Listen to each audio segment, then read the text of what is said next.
What's happening, friends? Today we are sponsored by GigGear.com, makers of the award-winning gig gloves and the newly released two-hand touch. We have a special offer running right now. When you use the code ROADIE, you'll get 15% off your entire order, even pre-orders of the two-hand touch. So head over to the website. That's gig-gear.com. Use the code ROADIE to get yourself 15% off. We are also sponsored today by airturn.com. They have the widest range of products to choose from, including the AirTurn Go Stand, one of the best portable mic stands on the market that I use on this show on a regular basis. So head over to airturn.com. Use the code ROADIE. Save yourself 20% off your entire order. Look at that. Show hasn't even started. I've already saved you 35%. What's happening, roadies? This is Catherine Turman. This is Courtney Taylor. What's happening, roadies? This is Mary Broadbent, and you're listening to Roadie Free Radio. What's up, roadies? My name is Larry Milburn, and this is Roadie Free Radio, your VIP pass to meet and greet the stars behind the scenes of the music and film business. All right. What's happening, roadies? Welcome to episode number 87. This is Larry Milburn. I am coming at you from a barn in Northwest Connecticut. Guess what, folks? We are on to episode number 87. Our guest today is Miss Mary Broadbent, tour manager, sound girl. Just great person all around. What else can you ask for? What's going on? How are you guys? How was your week? How are things? Have you started your tours? Have you started your next gig? Or are you just sitting around waiting for that phone to ring? Don't do it, man. Get out there. Be proactive. Thank you guys for all of your sweet comments and nice likes and whatnot about last week's episode with Derek Green. I knew you were going to like it, and I appreciate you reaching out. Don't forget, you can always reach out to me, info@roadiefreeradio.com. Let me know if you've got a question, a comment, a suggestion, an anecdote, whatever it is, man. Hit me up. So let's go back for just a secundo, okay? Last week, as I mentioned, I had a big week. I was heading out Thursday. Was it Thursday? No, it was last Wednesday to the Capitol Theater for the first time to catch Tedeschi Trucks band with Amy Helm opening and a chance to hook up with some old buddies, Bobby Tees and Brian Spicer, which I did. A special shout out to them for having me as their guest. Bobby and Brian, just killing it. Brian, if you're listening, buddy, I hope you're feeling better. Brian was a bit under the weather. He's got a bit of an ear thing happening that's bringing him down. And so our fingers crossed that gets worked out and is better for you soon. I got to tell you guys, man, what a night that was. First of all, the Capitol Theater, oh my God, super cool. Right outside of New York and Portchester, right off the train.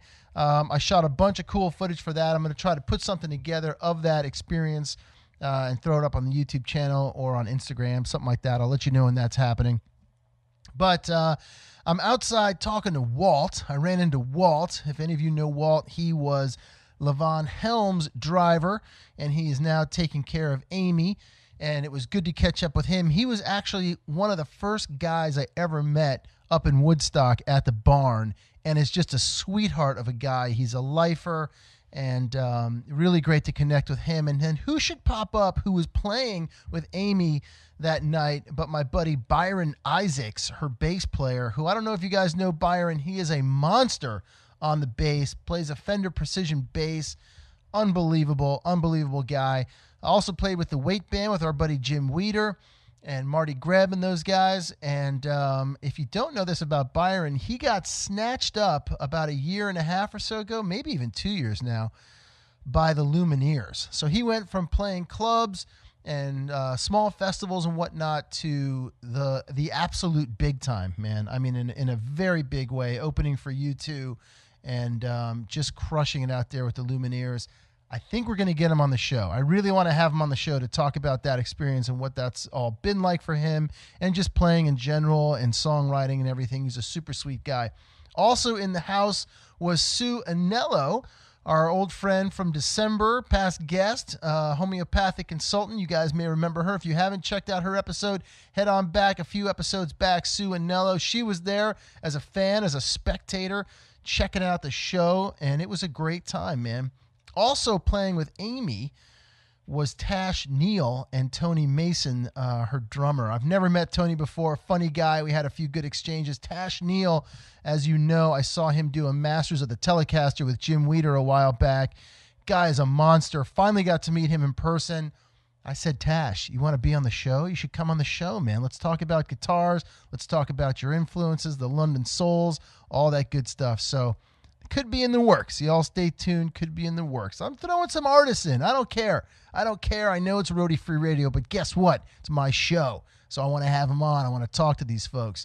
Anyway, it was a great night. It was a really incredible night. Like I said, I shot a bunch of stuff. I got some cool time-lapse stuff of the loadout, and I'm going to try to put something of that together and get it up. The sound at the Capitol, wow. And the history there, I knew none of it. I'm a bad guy. I knew none of that stuff, but I had a blast. And so thank you to everybody there, to Tedeschi Trucks Band, management, Amy Helm Band, management, the Capitol Theater, everybody who helped and who gave me access that entire night. A special shout out again to Bobby Tees and Brian Spicer. You guys are amazing. Everybody who does what they do there, really, really cool. So thank you guys for having me. I got to give a special shout out to a gentleman, Elliot, who is the stage manager of the Capitol Theater. I set up a GoPro, like I said, to do the time lapse of the loadout. And he kind of raised his eyebrow at me like, what are you doing, pal? You don't just throw up a camera here and whatnot. And we had a little exchange. And you know what, Elliot? You're right, dude. I'm sorry. I apologize to you. My apologies. I should have asked your permission if it was okay to do something like that. And I didn't do that. So I overstepped. I got a little comfortable. I had my little all-access working pass on. And I just thought I was, able to do whatever the hell I wanted to do. And I shouldn't have done that. And I'm sorry, man. I'm very sorry. But guess what, Elliot? I'm going to get a chance to tell you in person that I'm sorry, because I'll be coming back real soon. We've got a couple more guests coming up who are going to be at the Capitol Theater. And I'm going to give you a big hug, buddy. I might even give you a few stickers if I still got them. All right, moving on from that. What else we got? Oh, stay tuned next week, man. Oh, no. So then we get to Friday. Friday, I cruised in and I did my interview. I taped my interview with Peter Shapiro, owner of the Capitol Theater, owner of the Brooklyn Bowl, owner of Relics Magazine. You know him. The guy's amazing. Put together the Fare Thee Well concerts. We did our interview. That will be coming up. Check the schedule. I've posted it. And you can see when Peter's episode will be out. Wow. We had a good chat. I'm very excited for you guys to see it. We filmed it. It was awesome. What a guy. Very inspiring stuff. So that's what I got for you on that. March 2nd, coming right up here, the end of this week, Friday, at Daryl's house, as I've mentioned, is another Masters of the Telecaster show with Jim Weeder, G.E. Smith, and John Harrington, rocking it down in Pawling, New York. Also, I want you guys to check out the new album by the Weight Band called World Gone Mad. Weeder, Marty Greb, and the boys all went into the studio. They put together a new record, World Gone Mad. Their single is out. The album's out. They just had their record release party a couple weeks ago up at the barn in Woodstock at Levon's Place.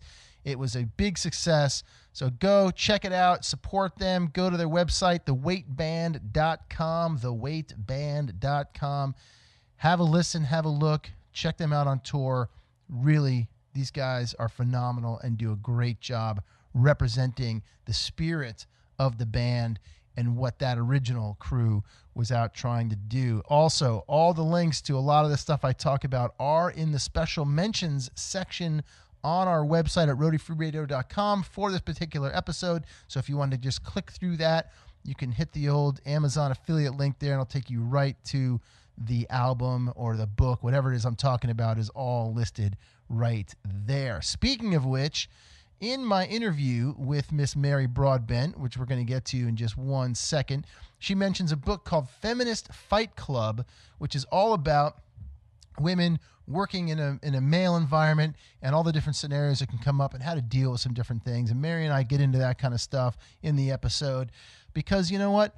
We got to create a better space out there for people, man, for all kinds of people on the road and in studios and in life, so we can all get along and work. And I just want you guys to know that if you head over to audible.com and you use the code ROADYFreeRadio, you can download an audiobook version of Feminist Fight Club for free using your free 30-day trial, and download that book for free. Once again, when you use that code ROADYFreeRadio by heading over to audible.com and downloading yourself a copy of Feminist Fight Club. All right, coming up next week, episode number 88, is our buddy Norman Harris of Norman's Rare Guitars. For all you guitar nerds out there, we had a good chat, and you're not going to want to miss this one, my friends. This was a solid interview, and I've got a very special announcement to make during that episode. So please tune on in next week for Norman Harris, episode number 88.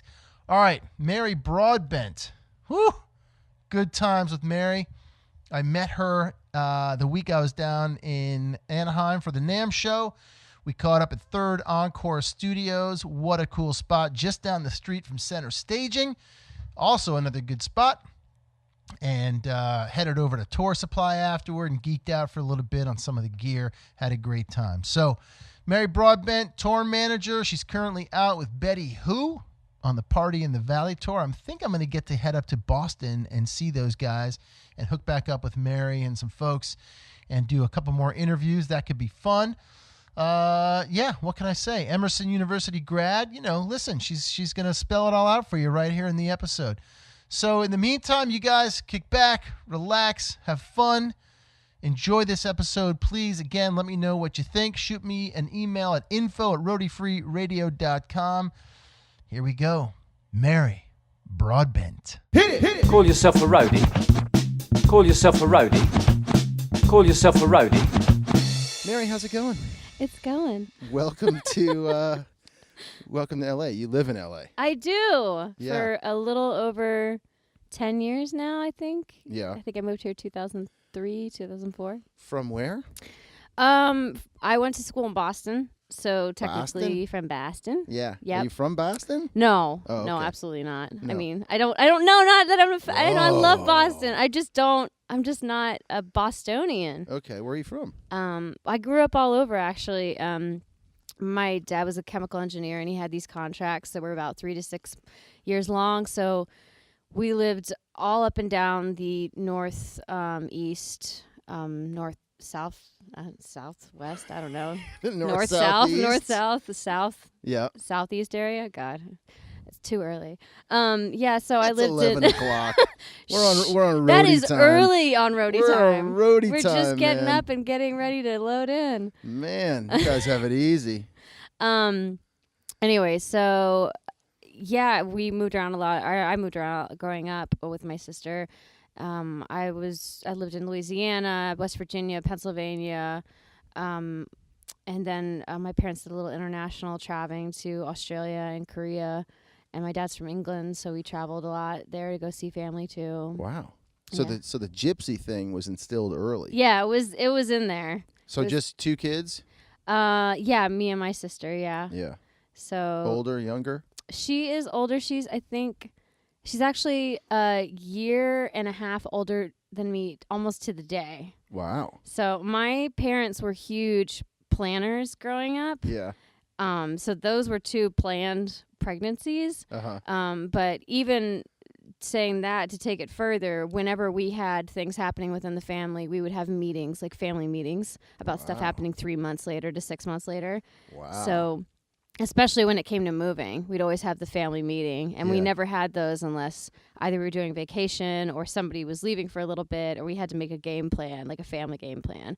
So the whole advancing thing was also instilled pretty early for me. Sure. Just like having to be prepared for like what's happening next, or Yeah. which became traumatizing when you're trying to build your own life and like make friends and everything. And then you Absolutely. get to a certain point, and then you have that family meeting and you're moving somewhere.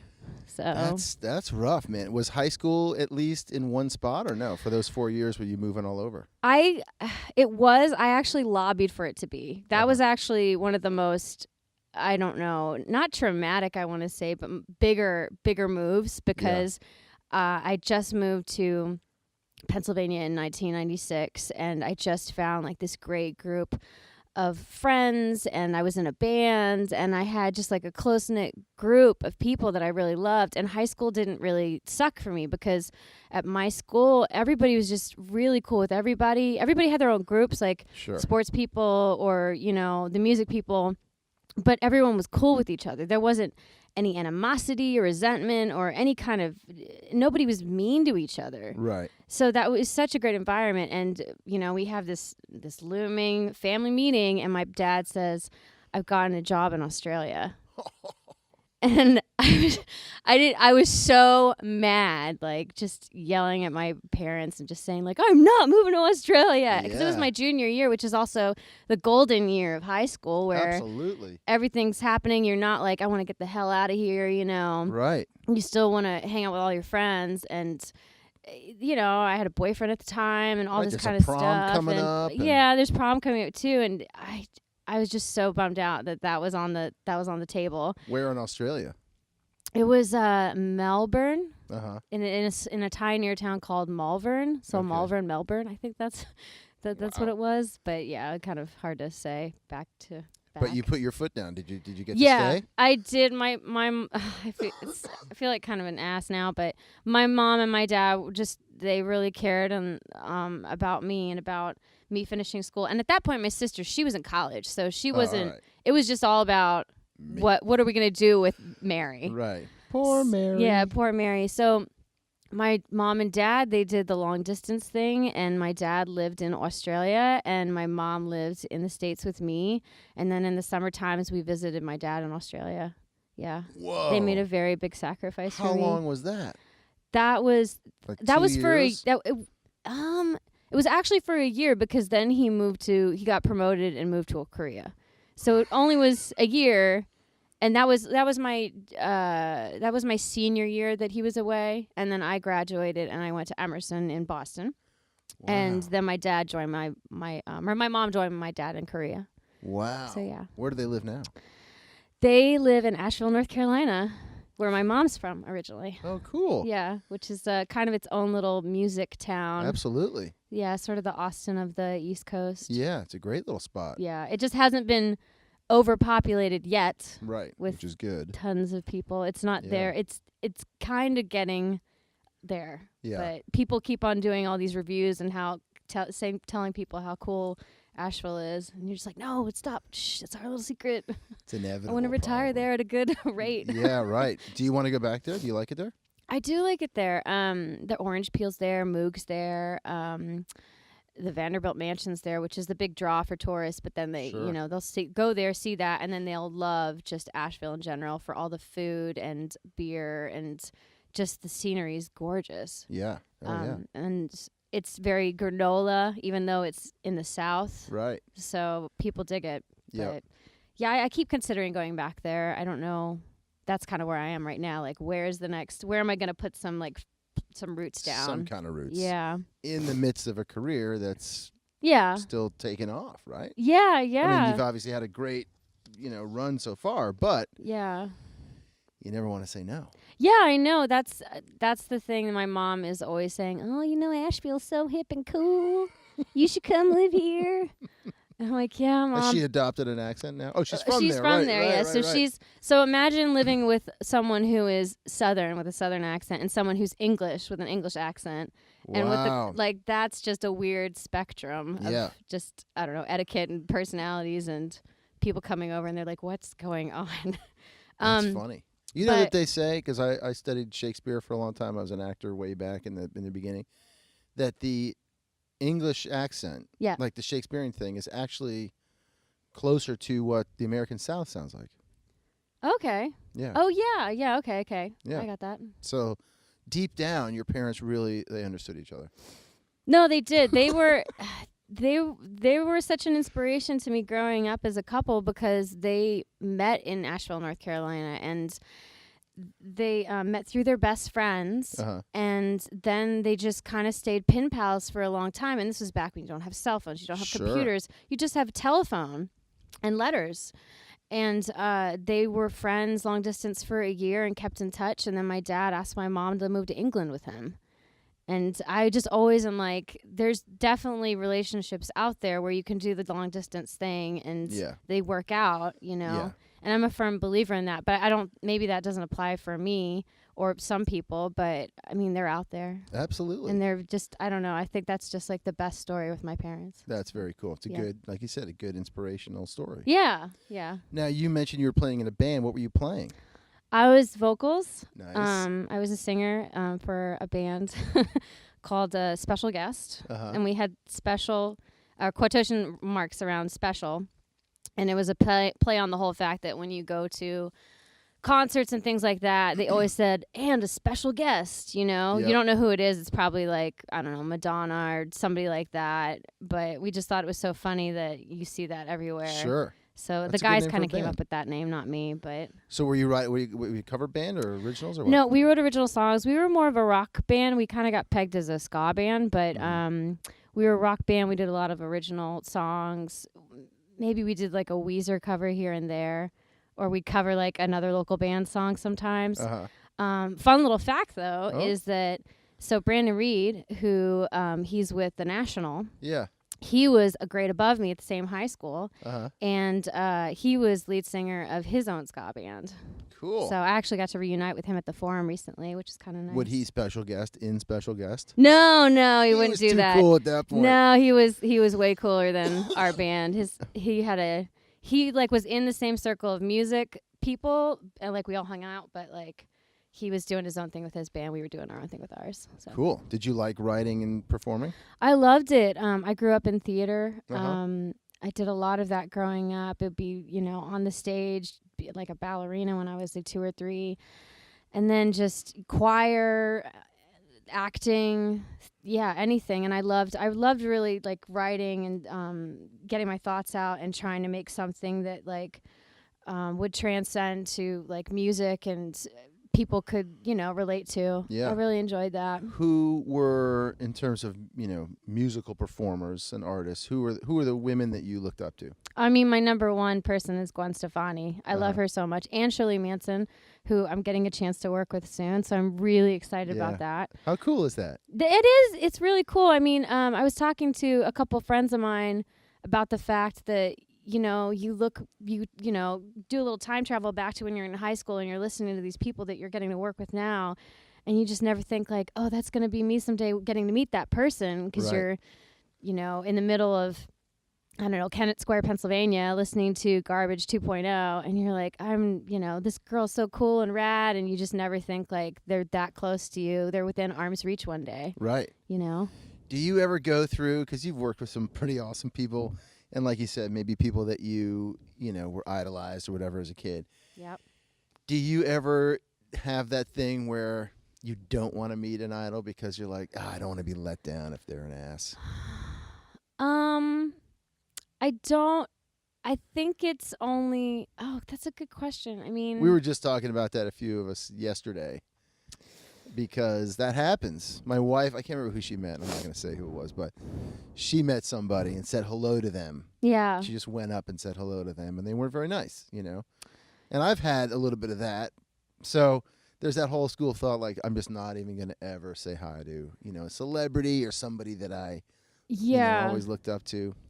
I think it's really Because it's hard. such a letdown, man. It is a letdown because I think with when you're on a platform, you always have to be on. Right. And you're at the mercy of everybody else to always be on. And when you're not and you just want to be human one day and, you know, have a cup of coffee, a piece of toast, read the paper, and not get disturbed. Yeah. And that's what your life is about, just constantly being pulled this, that, and the other way for attention. It's really trying on your patience. Sure. It's very trying. I think I only get a little bummed out when I hear that people have a negative experience. Right. And I try and be a little bit more open about it and think like, well, where is that person coming from? Or maybe they're just having an off day. But then when you keep on hearing the same feedback about the same person, then you're like, oh yeah, that's definitely unfortunate. Right. Because we all hear those stigmas about people in the industry. Yeah. And we always, I think when you have to work with them, you try and just gauge and be, you know, careful where you step. Yeah. So you don't, I don't know, get that negative experience Exactly. too. But I mean, I've met Gwen before. Her brother had a Halloween party. I think he used to throw them annually at one of his houses, or his house. I don't know if he has multiple houses in Hollywood somewhere, LA somewhere. So that was really cool. I was kind of drunk, and I just was like, "Oh my God, Gwen!" and just like hugged her real quick. It's a very quick exchange because she was hanging out with her friends. She didn't want to be bothered with some fangirl person coming up to her. And I met Shirley Manson actually at She Rocks Awards this past weekend, and I kind of just introduced myself because I'm working with her this weekend with Girl School. Right. So that was just a nice exchange and a good reason to talk to her without her being like, "Oh, this is a fan," and like turning into like performer platform mode. Sure. You know. Sure. Wait, we have to take a little detour. So a couple weeks back, we were at NAMM. Yes. And you were part of the whole She Rocks thing. Yes. You guys ran the whole stage. You did everything. Yeah, it was great. We had a great team of girls. There was Sue, Lizette, Andrea, Tiffany, Lorene, and there was also Claire Murphy, who does guitar tech and backline. And they were just excellent women to work with. Yeah. They were so cool, and it was just such a great environment to work with people that wanted to be team players, and they wanted to get the job done. And if they saw a problem, it was easy to solve. Yeah. You know, everybody worked well with each other. It was such a great experience to work with all the girls. Cool. And you've been pretty involved with Sound Girls for a while, right? Yeah, I have been. How did you come to them? Well, I saw, a couple articles online about them pop up on my news feed, and that's how I kind of got involved investigating, like, what is this about? Because I didn't really have a community of women, because for me, I tour manage and I backline tech and stuff, and I don't relate to audio so much. I'm just kind of dipping my toes into that right now. But I kind of heard about Sound Girls, and I just learned more and more about the community. And it actually kind of came together where I joined Sound Girls when Girl School was happening last year. Cool. Anna Bulbrook was looking for help on that festival. She hired Carrie to gather some girls to volunteer for Sound Girls, and I just went to Carrie and said, "Listen, I don't do audio. I'm not an audio girl, but I'll help with backline or stage managing or anything I can. I'd love to be involved." And then she put me in the position of production manager for Girl School after looking at my resume. So that's when I met a whole flock of women. Yeah. And it's been a great experience ever since. How'd that feel? It felt really good. I mean, I was talking to my friend Shay Stock yesterday about it, and how it's just so nice to have someone you can trust and lean on who goes through the same things you do on tour or in the studio or somewhere in the production field, and they have the same challenges and problems and either positive or negative experiences, and you just know you're not alone, and you know that there's love and support, and someone's already gonna be your sister and have your back. Right. And I've worked with lots of women on the road before, and I've always had great experiences. I've only had maybe one or two disappointing ones, but I look at those small little negative hiccups and think, no, this is not how people are. This isn't how it should be. Like, we should all be a community and work together, and we should like love and support each other. Yeah. And I always just focus on the positive, and I'm always looking for like the good in any bad situation. Nice. And Girl School hasn't presented any bad stuff yet. It's just amazing. It's so great. So tell me about Girl School. Oh, I mean, sorry, I meant Sound Girls, but Girl School. Yeah. I get them confused because they both have the word girl in them. Right. But Girl School, that's something that was started by Anna Bulbrook, and it's basically this community of women that want to support each other in the music community. It's focused around feminism and just going out there and rocking out on stage and not being afraid to like be part of the bigger music industry that's kind of dominated by all men. So it's so it's not as focused, let's say, as Sound Girls is on live production. It's a bit more of a community about women in the music industry. Yeah, it is. And it also supports like the LGBTQ rights. Cool. And just, political freedom and diversity. Yep. All the things that are kind of looming in our climate right now, all the Time's Up, all the Me Too, all that kind of stuff that's on a lot of people's minds, just for everybody just having the freedom to be themselves and Sure. not be, I don't know, boxed into a certain category or told that they can't do something. Yeah. You know? Yeah. So Anna puts on this festival now every year called Girl School. And it's a 3-day festival. It happens at the Bootleg Theater, and she just collects the best people for it. Where's that? Bootleg it's on It's like here near. in town? It's here in town. Okay. It's like Los Angeles area. It's in Yeah. LA every year. I think there's plans in the future for it to branch out to different cities like Chicago or New York, but right now it's just happening every year in LA. 3 days. Yep. Come on down. Learn about performance. Learn about gear and all that kind of stuff as well. Basically they have panels. Okay. So if you're just someone who's attending, you'd go in, you'd see this beautiful opening panel, a Q&A panel. In the past, they've done panels with a bunch of just really strong women that are in the music industry, that are in radio, publication, labeling, or labels, booking. So the first panel I saw, which was the first year, they had Kat Corbett talking about K-Rock and working in the music industry. And then the second year, they had Shirley Manson speak. And then this year, we have Carrie Brownstein, who's famous from being in Sleater Kenny, and she's in Portlandia. Yeah. So Anna always brings great people to the table for those panels, and then she always ups the ante the following year to make it even better. That's awesome. How long has it been going on? It's been going on now for 3 years. Girlschool.com. Is that how people find it? GirlschoolLA.com. Awesome. Or .org. I can't remember. Wow. One of those two. But you'll say, if you type in that, you'll find it.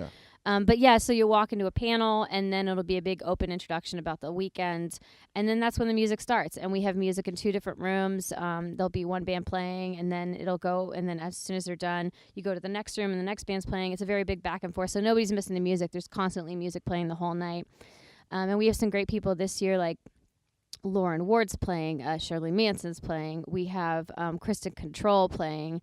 We have Akua playing. I think that's Uka playing. I think that's how you say her name. Just tons of great local-based LA musicians who've just kind of gotten to the next level and are making sounds and waves in their own right. And they've just come together to celebrate women in music. That's so cool. Yeah, it's really cool. Good for you guys, man. Yeah. Nice. I like that. Yeah. Wait, I'm going to take a quick detour. Yeah, please. Then we're going to get back to how you segued out of your special guest lineup band Okay. into going on the road and doing Backline. So we have 2 points of contact here in common. The first one is flogging Molly. Yeah. So I moved out here in 94, Okay. and I used to work at a place called Cafe Club Fado Dough on Adams, way down in the hood down there. Is it still there? I hope so. I don't know. Apparently Keb Mo got a big start there as well. Okay. And it was a funky, cool old place. But they used to roll in, because I bartended, I would do sound. I bartended much better than I did sound. I was trying to do sound. And but I was also playing and singing at the same time. So I was really there to get on stage. But so I was in and around those guys' circle for a while, way back. Uh-huh. And then I know right now we're at Third Encore, but down the street is Center Staging. They're good people. They are good people. I used to work for them. I know you did. It's on my resume. I know that's right here. And Center Staging is where I shot my short film Roadie. Okay. That led me on the path to this podcast 15 years later. Wow. 15 years? Yeah, 2003 plus 15 to get you 2018. Here we are. That's my math skills on display. The big stage. We were going to go in and take over a small stage in there. Uh-huh. And they were like, "Oh, someone else needs that. We're going to have to give you that big hangar thing." Oh, okay. The one that's got all the pipes and stuff. Yeah. Yeah. Big, huge thing. Like a sound stage. Oh, yeah. I think I know which one you're talking about.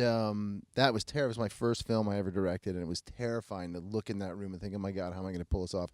So we set up like the quote-unquote nightclub scene at one end and dressed that whole side to look like a bar, and then the other side was where my roadie training takes place. Oh, wow.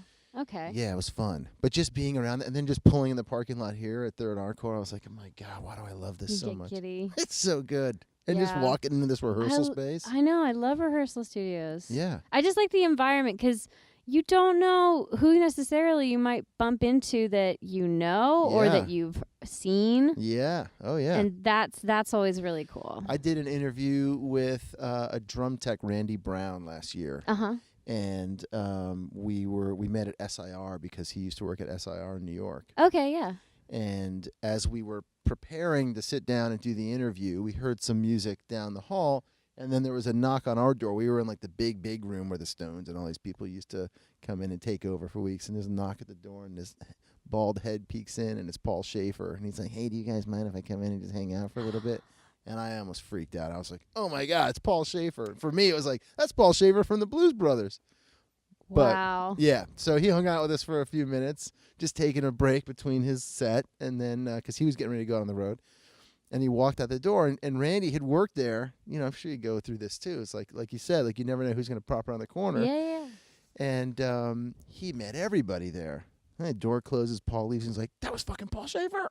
Yeah. Like, I know, man. Yeah. How crazy is that? I had a instance where I was doing, I think it was a loadout, and I was actually here. Uh-huh. And it was, I don't know, like 2007 or something like that.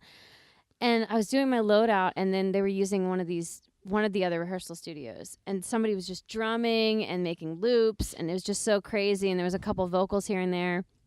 And I was like, I recognize those vocals. That's weird. And then Tommy Lee pops out and goes into the other room real quick to like check the audio or whatever. And I was like, that's Motley Crue dude. And then he went back in, and I was just like, just don't know. You just don't know who you're gonna see. Right. It's awesome. Yeah, surprises around every corner. Yeah, it's cool, man. So, all right, so you're rocking out in Special Guest. Yeah. Wanting to go out with Gwen Stefani. Yeah. Go on tour with her. What happens? That's high school. High school. Then you go to Emerson, so you're like, I gotta go, guys. Yeah, so I went to, actually it's really funny because No Doubt was a very big foundation in me kind of finding my path to being a roadie. So I don't know if you remember, but in the 90s there was this television show on MTV called Making the Video. Yes. So that's kind of how I started to get really interested in making videos and music editing and production and stuff like that, which is kind of why I went to school to Boston. Yeah. So because you wanted to shoot and direct and edit and all that stuff? Yeah, I wanted to edit music videos. I thought it was really cool to tell a story and somehow, just be involved with music in a different way that kind of worked a little bit better and seemed a little bit more feasible than being in a band. You mean more stable? More, yeah. Let's be honest here. Yeah. Right. So No Doubt did that one time, and I watched that episode, and I was like, oh my God, this is so cool, Yeah. So I go to school in Boston, Emerson, which is a big TV, film, and video school. Great school. Did And you we like have- it? Was it good? It was great. I loved it. I met some really good people there that I still talk to a couple people there. One of them's a friend of mine. She does comedy in LA, actually, named Nice. Tamara Brown. Mm-hmm. I bump into people all the time though that used to go to Emerson or that have heard of the school. So it's a great school, and there's a little or hub out here too, which is how I ended up out here. But so I went to school for TV video production, and then I got out here. I did my internship at the oil factory.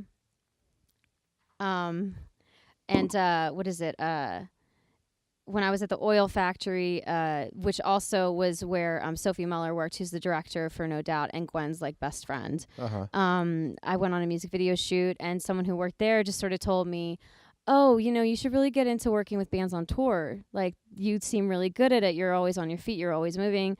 Yada, yada, Your yada. video is really good, but really you should go out on a Yeah, road. right. And then I just thought, oh my God, you can do that. That's an actual job. I didn't realize something like that existed. Did they say specifically like you'd be really good at humping gear and amps and all that shit, or was it like They just saw Go on the me road. being very helpful and always on my feet and just trying to, I guess, solve problems before they happened. And this woman, Justine Smith at the oil factory, she recommended me for this job with Azov Music Management, that they were looking for a tour manager, or not tour manager, they were looking for a tour assistant for Christina Aguilera's tour. I didn't get the gig, but it really got me thinking and changing my focus. And then after that, I just started plowing the internet for just any kind of tech gig, because I didn't know how to go about like getting experience other than like Craigslist, which was kind of legit back then. Now it's kind of sketchy. Right. But so I took tech gigs. I took just doing like a chili festival in Malibu. I was a stagehand for that. Just rando gigs. One of my first kind of smaller breaks was that I went on the road with a no-name band for 2 months, and just with like a 23-year-old little girl and like all these like 30-year-old dudes just piled up in a small like mom van, just hitting the road across country and going to these shitholes basically and doing shows. And I don't know, I just was trying to figure things out as I was going. And what were you doing? Were you taking care of instruments? Yeah, I was setting up gear, and I was selling merchandise. That's kind of what I was primarily there for. I did a little bit of driving, I think, for them. But that was tough. Like, I think at the same time I got offered a gig to go work at Borders bookstore. And literally work in the bookstore? Yeah, like, just like books. work in the bookstore. Because when you're a little younger, when you're still finding that job, right? Especially out here when you're kind of pursuing the freelance lifestyle, you kind of need something to keep yourself steady. Because there was no Lyft, there's no like WAG dog walking service. There's nothing like that there is now, So you have to find a part-time job to make a little bit of income while you're really trying to find your real job. So when did you move out? Out here, I moved out here in like 2004. So kind of right after school? Yeah, right after school. Okay. So my last semester was spent at Emerson out here in Burbank when it used to be located over there, and now it's on Sunset.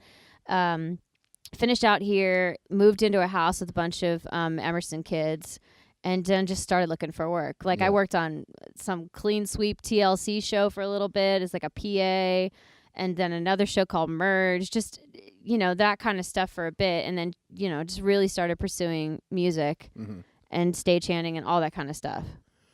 Was there anybody in that time who kind of acted like a mentor or was like, hey, Mary, come here, let me show you how to do this?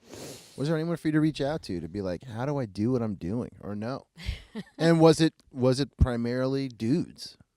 Was there a woman in the picture who could help you? No. How many different questions can I ask you at one time? How many different questions can I ask you to get the answer I want? No, right. not really. Yeah, exactly. How can I frame this up to get the soundbite I'm looking for? Oh. No. There wasn't any female mentor in my life at that point. I mean, there was just there wasn't anybody. I didn't know anybody that was a roadier that was pursuing the kind of career I was looking into. Yeah. I just kind of went with my own gut instincts on trying to figure everything out, So I was like, what do roadies do? Like, what do I need to get experience in order to get to the next level to actually go on tour? I need to be a stagehand. I need to learn how to set up instruments. I need to, get these opportunities where I get to travel and go on the road, because that's how I'm going to get to the next level. That's just kind of how I looked at it. Just gaining more experience to add to my arsenal to be more valuable to bigger clients. So after going on the road with that no-name band, I got my big break, and I just went on Craigslist one day, and Brian Stanley, who's the tour manager, front of house, production manager for Big Bad Voodoo Daddy, was looking for a merch manager or merchant truck driver. And I applied, and on the advertisement, it just sort of said, you have to be 25 or up. And I was like, I'm 23, but if they'll like me, they'll just keep me. And I'm lucky I did that, because he really wanted a girl. He wanted a girl out on the road. And I would say, though, Brian, to answer your question, is my first and foremost mentor. He's probably like, I lucked out so much being on his crew and learning so much from him. How big was the crew? It wasn't a huge crew. It was the band's pretty big, right? Yeah, I mean, they were a big swing band from the 90s. Yeah. They tour all the time. They still tour. Yeah. They're always touring. At the time, it was my position, tour manager, monitor engineer, and we also had a guitar, Backline Tech. But yeah, it was just, I think, about 4 people on the road that were part of the crew, and then there's a lot of people in the bus, so they had 13 people on the road total, which I also had to, I don't know, I don't know, what do you call it? Struggle with, and I didn't struggle with it because I was just on the road with a bunch of boys, and I think that was a new thing for them, working with a girl on tour. But once Were you the only girl? I was the only girl. Yeah, it was Wow. the first time they hired a girl. Why did Brian specifically want a girl? I think he thought it was cool. I don't know. I think he just wanted to change a pace. He just wanted something different. He just wanted maybe to break up the monotony of boys being on the road together. Yeah. But I mean, I learned a lot on that tour. Like, I learned how to be a merch person. I didn't really know how to do that. I still remember the first day after the show when I was doing my settlement and Brian had to help me because I didn't know anything. Yeah. You know. But then after that, I'm good at math, so I was a quick learner. And I drove a truck across country by myself, and I already knew how to drive, so that wasn't a problem. Like a big old cube truck? Yeah, like a 16, 25 footer. Like it varies. Right. But I've driven all those guys. And were you thinking as you're driving across country, like, all right, I fucking made it. This is it, man. I'm doing it. I mean, I was really excited because Brian, when he interviewed me, he said, he just kind of talked about the tour and what the job was and all that kind of stuff. And then I remembered my last question to him when he was interviewing me over the phone. I was like, so what band is it? And he's like, Big Bad Voodoo Daddy. And I was like, okay, cool. Hung up the phone. I'm like, oh my God. I loved that band so much in high school. One of those bands that, just was part of my lifestyle, and I used to listen to them all the time. So that was kind of a star moment for me. Oh man, you say high school, I'm old. I moved out here in 94, right? Yeah. And I remember going to Lemley's Sunset 5 movie theater where the Virgin Megastore used to be at Sunset and Crescent Heights. Yeah. To see that movie, to see Swingers. Yeah. And with a couple other buddies that were all out here to act and direct and stuff. And we were like, damn, they just crushed it. That movie just crushed it. And that whole scene just exploded in Los Feliz and Silver Lake and that whole thing. I mean, it was just amazing. Yeah, absolutely. Yeah. Absolutely. So, yeah, I was right out of college. You were right. Yeah. I was a 22-year-old guy or something seeing that. Yeah, they were the up-and-coming big band in L.A., and they really just helped that swing movement skyrocket. Yeah. They were a great band to work with, and I still work with them. Brian hired me back to be a guitar tech and backline tech for just back in, I think, a couple years ago. Mm-hmm. So he's always been a really supportive person for women in music, and just for me, he's been like my best mentor. That's awesome. Yeah, I love him so much. So did you start then learning how to proper guitar tech and rip through an instrument and set up and all that kind of stuff? Yeah, I mean, when I went back to them a few years later, I had this other guy. I was basically temping for Devo DiBiase. He's their normal guitar tech, backline tech. And he just showed me what I needed to do. He told me about tuning and setting up and where to place the banjo bridge. When you have a floating bridge on a banjo, if you put that thing too tight, the strings too tight, it snaps and falls over. Wow. Or it's the intonation on it gets fucked up. So he taught me all that great stuff, and so did Kevin Marigino, because he's also guitar tech, but he primarily does monitors. I learned so much from those guys. Yeah. I go back and learn more every single time I go. Although I told them I started doing front of house, and they're like, what? Traitor. I was like, I'm doing front of house, high five. They're like, what? So. Did you start to see in that time, okay, I think I kind of I like this merch thing, but I really want to be doing guitar tech, or I really want to do what that person's doing? Or was it just let's just work. Just give me the work. Yeah, it was when I was the merch manager, I would assist Brian on a couple things here and there that he would throw at me. And I just really wanted to be a tour manager. Yeah. I loved the idea of kind of just being in charge of a team and of a family and taking care of people. So I just was like a sponge. I absorbed a lot of what he would do and say, and how he would delegate responsibilities to different people, whether it was people on the crew or people that were local to the venue. Yeah. So yeah, I would buy books, any kind of book I could find that was tour management or just, music production related, that I thought could help benefit me, I would buy those books. So let's put you on the spot for those young gals listening. Okay. Give me 2 books. Tour Smart by Martin Atkins. Uh-huh. And for young girls listening, I would actually say Feminist Fight Club, which is a recent book I read. And I think it's Jenna Lawson is the author for that one. Feminist Fight Club. Feminist Fight Club. Is that about touring? It's not specifically about touring. It's about females in the workplace and what pros and cons there are that they have to face every day and how to go about facing them. Brilliant. Yeah, it's a really, oh my God, I love that book. It's so good because it has so many different scenarios and so many different people that you're going to meet in the work environment that, you know, you need like a manual for that kind of stuff. Sure. So it's a really great book. I love that book.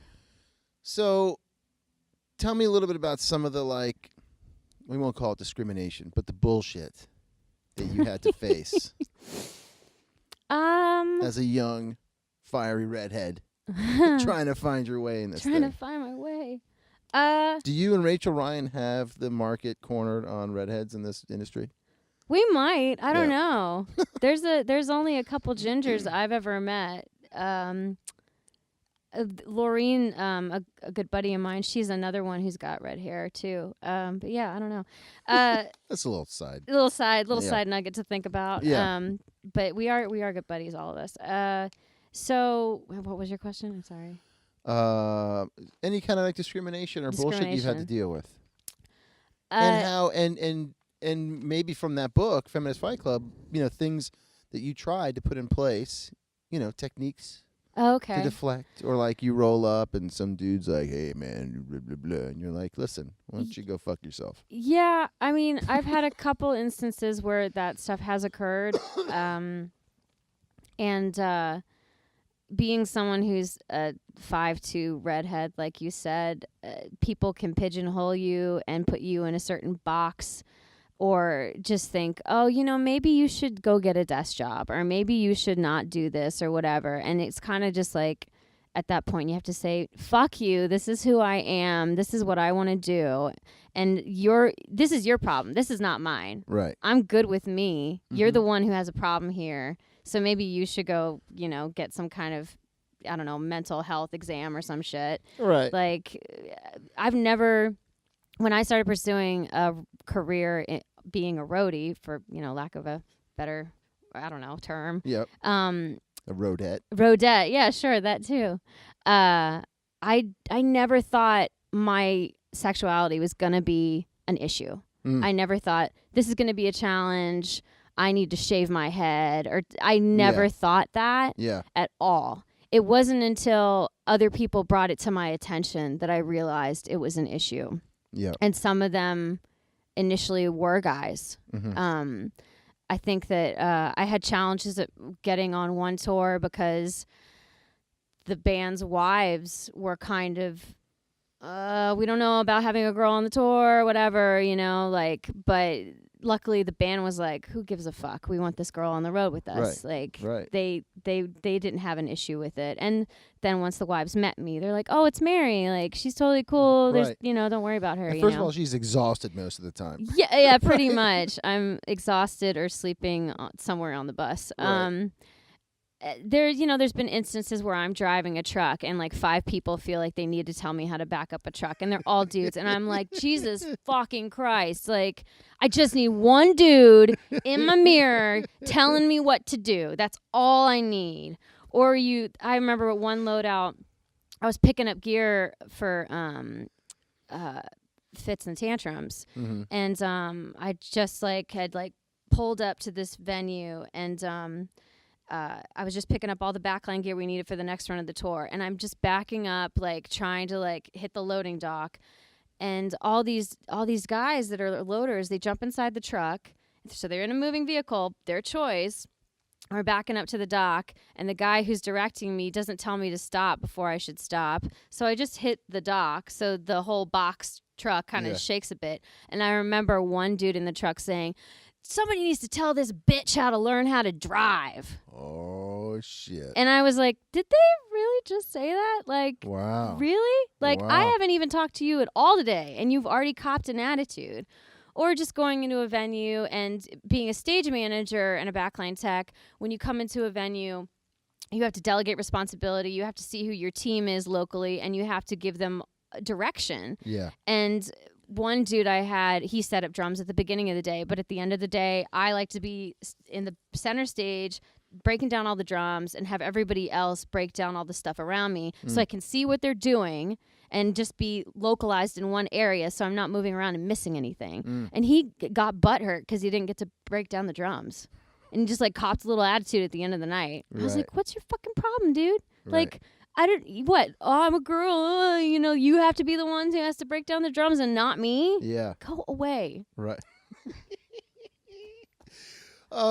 Yeah. So I mean, I've definitely dealt with that in different links and variations. I've dealt with that even from women too, Right. where they just pigeonhole me, or they want to be the only girl on the road, or they just feel like, oh, she can't cut it or whatever. I'm just like, fuck you, dude. Right. Like, I'm here too. My resume is just as good as yours. Yeah, absolutely. Yeah. Absolutely. So, but I don't know. People just get hung up on shit like that. But I mean, obviously, even if you're a guy in this thing, you're gonna face it, right? You're gonna roll into a club, and there's a local person who's just like pissed off because they're local, they're not on the road, whatever it is, and you're gonna get flack from them. I mean, it's just all just dealing, and it's all really just dealing as a group, right? In the group thing, because that's your life. Yeah. I mean, I'm not taking away from the experience. No. Obviously, I'm just saying, like, this community, you are a rolling community, and there's tempers and all this shit. Like, everyone just needs to like deal.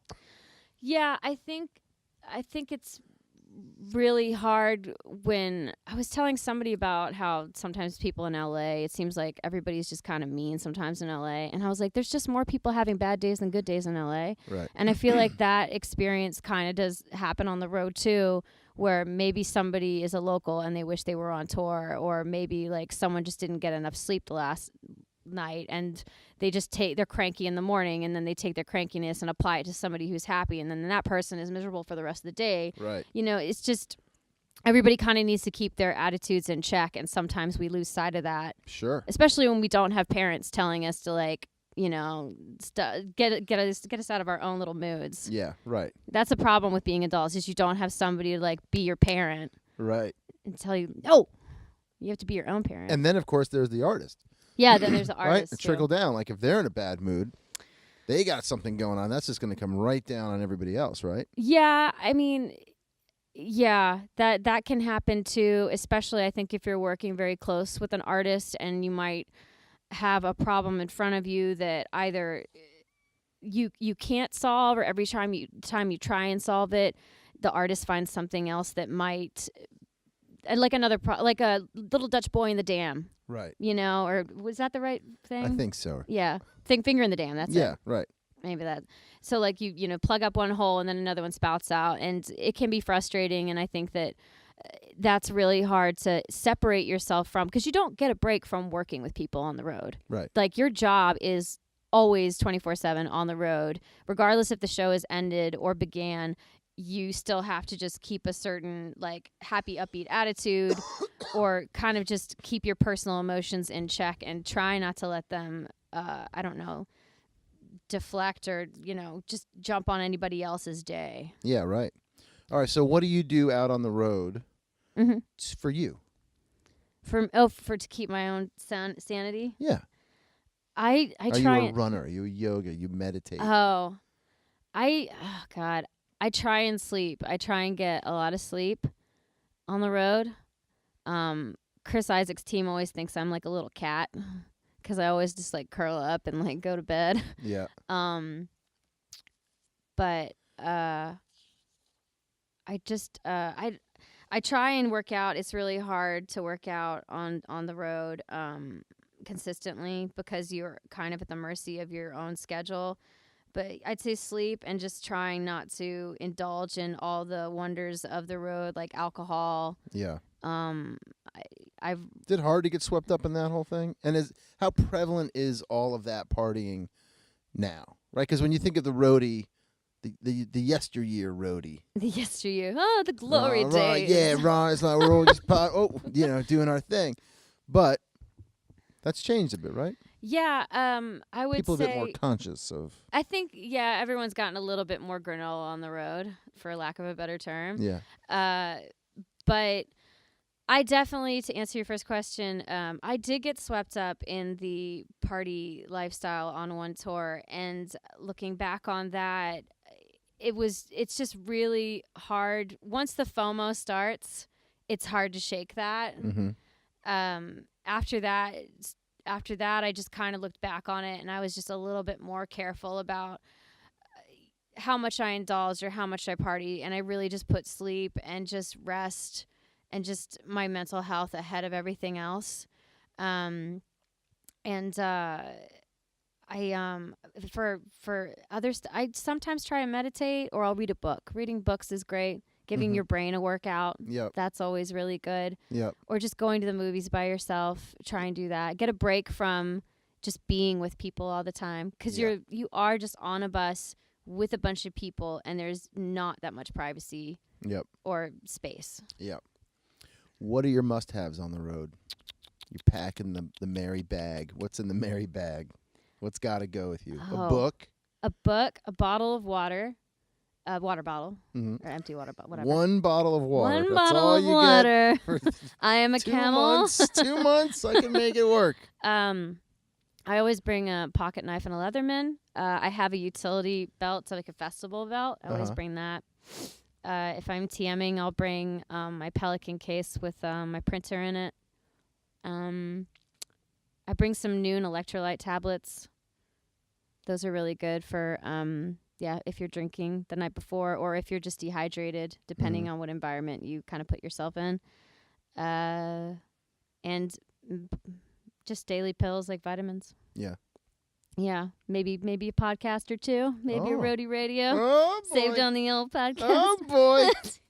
I love it. I love it. You were very nice to come and say hello and be supportive of the show. I appreciate it. Of course. Oh, my God. It was like a celebrity moment for me. Oh, please. It's like, oh, my God. Please. Mary. At least I know someone's listening. No, right, yeah. No, that's awesome, man. So, yeah, I mean, you've had an amazing run. Now you want to start dipping your toe in the audio part? Yeah, exciting stuff. Is that where... Exciting and scary? Yeah. Yeah. I mean, I think that a lot of audio people, I'm kind of the opposite of an audio person, where some people, I won't say all, some people just want to do audio and they don't want the TM front of house combo thing anymore. Right.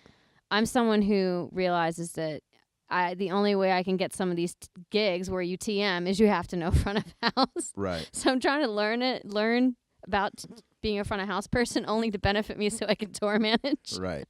Do you like the tour managing better? I love it. Yeah. I love it so much. What do you love about it? I think I just love taking care of people on the road. I mean, I love my tour babes. I love the Mowglis. I love the Staves. They're just such great people. And I think what the best thing for me about those bands is that they have this community and this friendship and this bond that I get to witness and be a part of in some respect. And just helping them put on these great shows every single day and taking care of them so that they're comfortable on the road. It's so great for me. I love it. I just love it. The maternal side. Yeah, really I guess gets to that come out, right? Yeah, they're my tour babes. Yeah. Yeah. So what makes a good tour manager? Anticipating needs. That's a big one. Mm-hmm. Patience. Kind of delegating what's the priority over what can be, set aside. Mm-hmm. Also reading people, having, I think, empathy for certain situations, but then also, disregarding certain needs and wants in other respects. Like, you have to kind of figure out what's the priority and take care of it, and, troubleshoot a lot. And also be a good hang. Like, two of the key things to be on tour in any position is be a good hang and know how to do your job. Mm-hmm.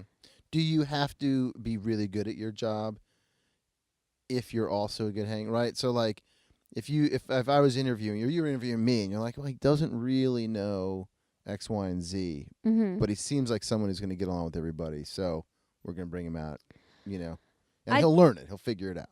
I'd say... Can you do that? Yeah, I mean, that's kind of how I got my start. I didn't know how to be a merch manager, really. I just did the job once, and I got hired, and that had a good personality. I just had that hunger to learn. Right. And I think that is also a big thing. If you have a hunger to learn and you show that you have this dedication to try and be part of a team and do the best that you can, that goes a long way with a lot of people. Right. So yeah, I mean, I'd say those are really good things. If you just have somebody who's on the road who doesn't know anything, communicating with them, telling them what their job is, and then helping them along the way when they make mistakes, and then hope they learn from them, as well as them already being a good hang. Yeah. They're perfect for the road. Right. Yeah. Right. I had one guy on tour with me who he was like a photographer or something, and I was telling management after the fact, I was like, this guy didn't get paid very much, but he hustled. He looked outside the box of his job, and he like found other things to do to help the team out. He's perfect for the road. He's definitely somebody who should come back and like be a TM assistant or something. Wow. Yeah. Cool. Yeah. What's any regrets at this point in your young career? I mean, Or no, it's all uphill. I'd say I don't think I have regrets because anything that I've ever done wrong, I've learned from and applied it to do better next time. I mean, everybody's just trying to make their way through this crazy industry to figure out where they belong and the best way to handle themselves and the best way to do their jobs. And without making mistakes, you don't become a stronger person. So I don't really have regrets, I'd say. I mean, I do wish that, I do have regret, but like, I wish maybe I would have known what I know now and applied it to certain things in the past, but in the same light, I wouldn't know what I know now without those things happening. Right. Yeah. So I don't have any regrets, I guess. Maybe that I'd started really trying to figure out like how to get jobs faster or sooner, because I just figured that out a couple years ago, how to reach out to people and do that. That's probably it. Favorite venue? Oh, wow. Actually, before we hit favorite venue, Yeah. Let me think about that one. why did you move to L.A. and not New York, Nashville, Chicago? You were in Boston. Because it was just L.A., man. It was cool. No, I was a Broadway New York girl growing up. I really wanted to go to New York. Yeah. That was a big thing for me. But then I went to school at Emerson. They had an LA program. I came out here. Boston had gone through a lot of hard winters. Yeah. It's enough, right? And yeah, it just seemed like that college set me up for like, it's like when you're an adult and you're like holding the hand of a little baby that's just starting to walk by itself. It's like Emerson guided me all the way, and now it's just letting me go into the world. And I felt like that's kind of what the last semester out in LA was. It was just like, here's your internship now. Scooch, you're on your own. Fly, little bird, Yeah. So I just stayed out here. Plus, it was just warm, and I knew people, and the music industry was out here. The television industry was out here. Right. It was everything for you. Yeah, everything's just kind of predominantly in LA. So it just made the most sense. Nashville didn't make really any sense for me at that time. Yeah. It just made the most sense. Yep. All right, favorite venues. Favorite venues. Oh, You you're get going to plural 3. it up? Good. You Oh, get thank 3 God. venues. Yeah. So I want to 930 Club, really cool. I want to go to in DC. Right. I want to I go gotta to get the there. Anthem though. Sorry? I got to get there. I've heard a lot about the 930 Club. It's like a classic place, right? It's worth it. It's really cool. Okay. First Avenue. It's pretty dope. Where's that? That's in Minneapolis. Okay. And I think Purple Rain was filmed there. That's the big Prince Sure. thing. And what's another good venue that I really love going to? I'm trying to think. I'd say only because it's New Orleans, and that's where I was born, the House of Blues, New Orleans. Nice. Most people wouldn't agree with me on that Yeah. because the load-in dock is kind of it's a special load-in dock Yeah. with an elevator and it's not a great load-in, but Yeah. just being down there in that environment and the people who work there are really nice and accommodating and warm, and it's New Orleans. I can't not Right. say of that. course. Yeah. All right. You've kind of touched on the worst or a bad load-in. Worst load-in out there. You get one. Worst load-in. Oh my God. I have to think about this. It comes up on your tour schedule. You're like, God damn. Oh God. Okay, I know. I remember now. I don't know if I should name the venue though. Oh, yeah, name it. Because I'm sure there are people listening who are like, yeah, I agree with you on that one. Okay, there's And they got to know, right? You all got to know. That's true. If this place comes up, this is going to be a tough one. Yeah, Right? Like Red Rocks, isn't that notorious? Like that's a rough load-in. that is a rough load-in. I've only been there Then as there's wind and shit going on. Yeah, I mean, most people probably would say Red Rocks is their favorite. I've only been there as a spectator, so I can't really comment on working there. It was, I think it's called the Rock and Roll Hotel. Yeah, Rock and Roll Hotel, DC. Worst load-in. How can a place with the name Rock and Roll Hotel have a bad load? How'd they figure that out? I mean, it's a club. Yeah. It's a lot smaller than the 930 Club or any of those guys. So we pulled up. They promised us more loaders than what we got. And I think we had to load in some of our gear via a shopping cart that was just left on the street. Wow. They didn't really have anything to help us, and then the gravel was just uneven and rocky, and the push was terrible. It was just, oh God, it was such a bad scene because that road is right on the main drag of, I think, a trolley street. So when there's trolleys on a street, you can't move your tour bus around right in front to load in. So we had to park a couple blocks down, unload, and of course we always had to spare one extra dude that was a loader just to like the safety of the vehicle and the safety of the gear being loaded in. And we just had these two dudes that come in and set up. It was a nightmare load in. Wow. And then that's the problem with clubs is that sometimes they just have the security guards help with load in and load out. Actually, now that I mention it, there's one more. So I'm going to say Ty. Sorry. Yes. There's, oh God, what is it called? It's in Seattle. It's like the El Corazon or something like that. Or El something in Seattle. El Corazon, I think in Seattle. I might be getting the name wrong. No, that's it. Corazon. They had security guards be our loadout dudes, and it's raining outside. Those mofos. They like we were the second band on a 3-band bill. We were getting all our shit loaded off. They would just take it, set it outside on the street, and just like run back in, and it was raining. And I was like, can't you guys just fucking walk down to my tour bus, to my trailer? And I was the only one out there watching all the gear while my front of house engineer was trying to get all his stuff together and get more gear off stage. And they were just kind of dicks about it at first. And I was like, are you fucking kidding me?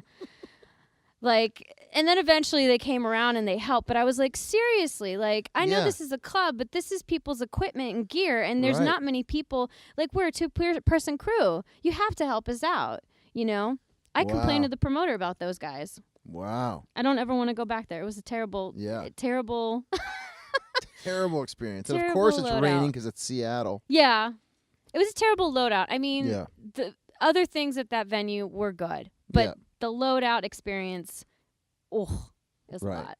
But that's rough, right? Because as you said, like, you never want to go back there. So you might tell your artist or whoever, like, hey, you know, this sucks. We're not doing it. They're going to be like, whatever. Yeah, I could try and tell their booker, but they'll be like, they're paying us this, so we're going back. And I'm like, oh, man. A couple more things for you. Sure. So let's talk about life and relationships on the road. Great. I know it's awesome. I know your fellow redhead, Rachel Ryan, Mr. Soundlady, is quite vocal about her dating experiences on the road and off the road and how you try to have a relationship, start a relationship, keep one going, all that stuff. What's your experience like with all that? Well, Larry, Yes. going back to Yes, Mary. going back to kind of what I was kind of my, I don't know, what I looked up to growing up was my parents and the whole long distance thing. Yeah.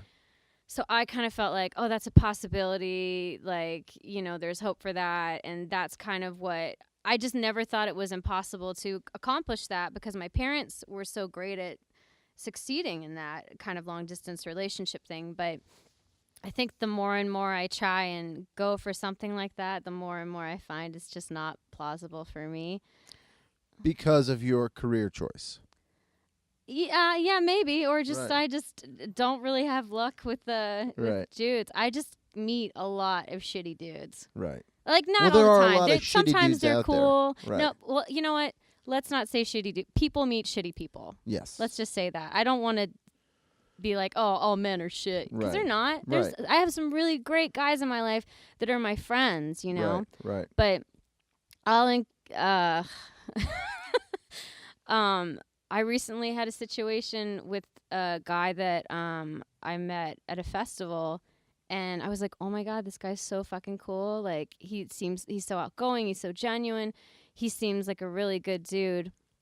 And then, like, through the process of getting to know him, I just found out this guy's a womanizer. He's like checking out other girls, like he's not being honest with me. Like, one date he brought out another girl on the date.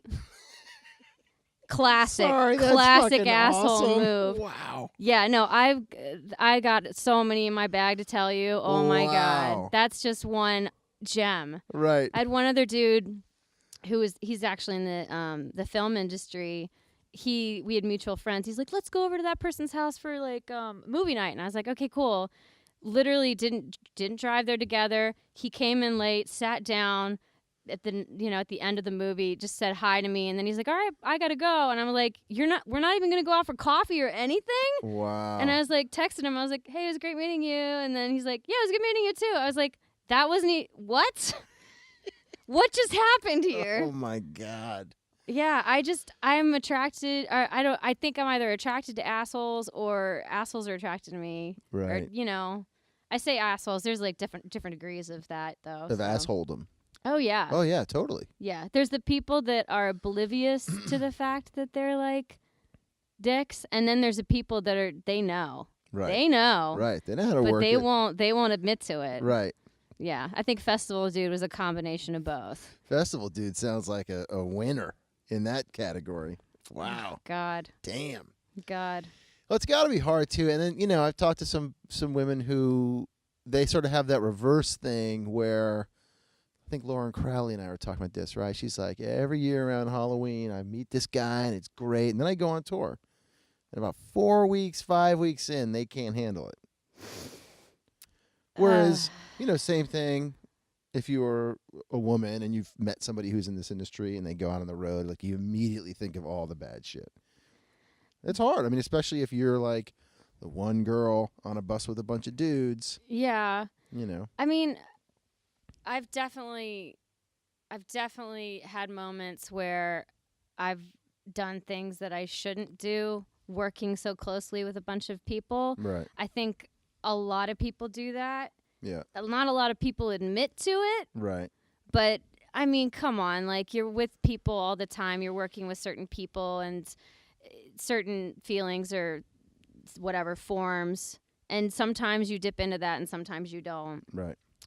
In my experience, it's never a good decision to do that. Yeah. And never something I ever want to be involved in ever again. Yeah. But it's so hard to tell someone Oh, yeah. not to do that, right? When you meet these young women who come to you like, how do I do this? And like if you told them, 22-year-old woman or a guy, Yeah. like, don't do that shit. You're going to get in trouble. It's going to suck. They're like, whatever.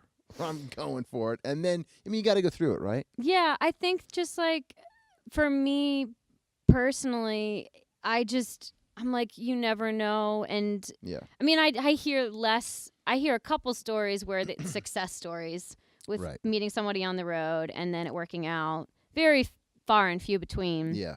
And you just think, maybe that'll apply to me too. And it never does. It's Right. always the exception of the rule. Right. But I think it is difficult because you think that it's hard to gauge. It's just like first dating. It's like Sure. you meet somebody on the road. It's like 3 or 4 weeks in, maybe a month in, 2 months or whatever, and you click with this person, and you guys become really, really cool and close, and you think you have this connection, but you don't know what's going on really in their home life. Right. You know, they could be engaged. I've had a gal pal of mine. She was seeing some dude. We had a break from tour. He came back married. Oh my God. Yeah.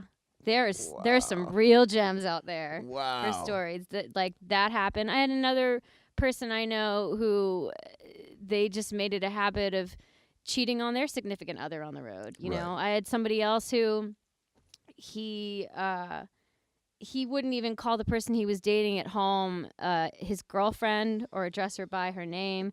He just made up some other fake name for her, like, you know, the milk girl or my neighbor or this, that, and the other. Like, Jesus. you know, and they do that because they want attention because they're not getting it from, Right. you know, their living situation. But then when reality sets in, when they do get that attention, then they're like, wait, no, I didn't sign up for this. And Right. then, like, that's when feelings get hurt and things get a little bit, Sure. you know, confused. Sure. I think you and Rachel should start like a roadie dating service. Oh, my God. Actually, we weren't talking about a roadie dating service, but her and I were, like, just shooting the shit with each other. Yeah. Because I love Rachel so much. She's, like, one of the best people Yeah. ever. Like, her and I just banter. We just banter on about all sorts of shit. So we were doing that yesterday because we did a little trip to Disney with a bunch of other sound girls. Yep. And I was like, we should do a podcast, but we can't because we're always on the road, called something like Dating. You can just say no. Right. Because it's just, I don't know, at this point, Yeah. like after that last person that I mentioned, the festival guy, I'm just like, I just can't. I'm done. Yeah. I just don't want to focus on it anymore. When you least expect it, that's when it comes. When you stop Don't looking, say that. Mary, Don't say that. that's when it But happens. see, that's what happened with Festival Guy. Oh, shit. He was that dude. Yeah, like Oh, that's man. what always happens. Even like the little gems I'm thrown, that Yeah. when I'm not even thinking about it, Right. it always goes south. It's just, Man. I don't know. Maybe it's just because I invest too early, or maybe it's just because I think I put this person on a higher pedestal Yeah. than I really should, or something. I don't Right. know, but I just no. It's like a bad drug. Just say no. They're out there, Mary. They're out there for you, man. Yeah, maybe. I don't know. How do people find you? How do you mean, like online? Yeah, well, not like a, not like a, You mean on dating not apps? like not like a dating app, not like through Tinder or anything like that. I just mean like, you know, how do people, like, if there's a young person listening out there that wants to get a hold of you or find you or get some Oh. advice from you, what's the best way, the safest way? Facebook? Yeah, Facebook's good. Just Okay. sending me a Facebook message. Okay. Don't friend me and then just say, "Hey there, thanks for the ad." Right. And if you don't have that happened actually last night, Uh-huh. where two girls friended me, and one of them was like, "Hey there, thanks for the ad," and I looked at their profile, and there was nothing on there at all Right. once I friended them, Right. and I was like, "Oh, I gotta delete this person. This looks like a Fisher, or Yeah, right. whatever, a fake person." Yep. So yeah, just I don't know, just message me first, Okay. or on Instagram. I'm on Instagram. Cool. Yeah. Mary, this has been awesome. Thank you. I hope you got something out of it. We had a great time. We had a blast, We man.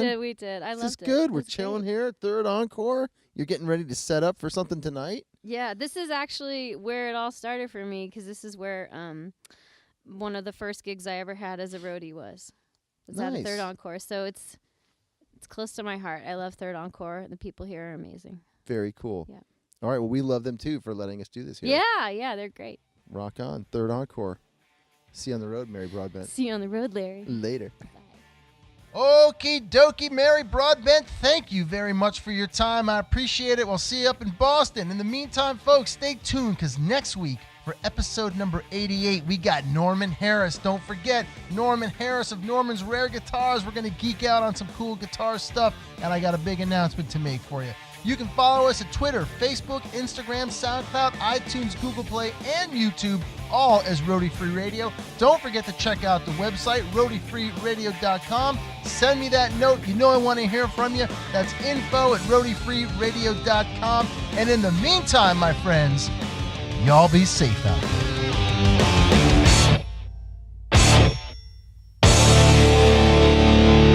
No roadies, no rock and roll.